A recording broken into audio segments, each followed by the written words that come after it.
মারণাস্ত্র প্রত্যাহারে আরো বেপরোয়া হতে পারে সন্ত্রাসীরা, শঙ্কা অপরাধ বিশেষজ্ঞদের। পুলিশকে রাজনৈতিক স্বার্থে ব্যবহার বন্ধের দাবি। অস্ত্র ছাড়া, শক্তি প্রয়োগ ছাড়া আইন শৃঙ্খলা রক্ষা করা বা অপরাধের সঠিক তদন্ত করা সম্ভব নয়। এই সিদ্ধান্তে আসতে গেলে রাষ্ট্রকে এটা নিশ্চিত করতে হবে দেশে কোনো ধরনের অবৈধ এবং মারণাস্ত্র কারো কাছেই থাকবে না।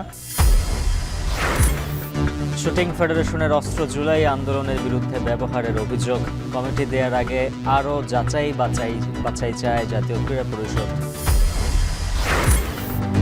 ঢাকা বিশ্ববিদ্যালয় এলাকায় ছুরিকাঘাতে বিশ্ববিদ্যালয় শিক্ষার্থী ও ছাত্রদল নেতার মৃত্যু, মধ্যরাতে উত্তাল ক্যাম্পাস, সন্দেহভাজন কয়েকজন আটক।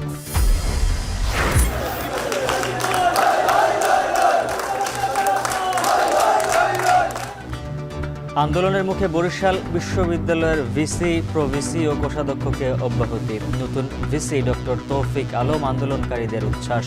বিজয় মিছিলে আন্দোলনরত শিক্ষার্থী হিসেবে নিজেকে খুবই ভালো লাগছে। এখন বরিশাল বিশ্ববিদ্যালয়ের সামনে চলার সময় বরিশাল বিশ্ববিদ্যালয়ের পিছনে ফিরে তাকাবে না।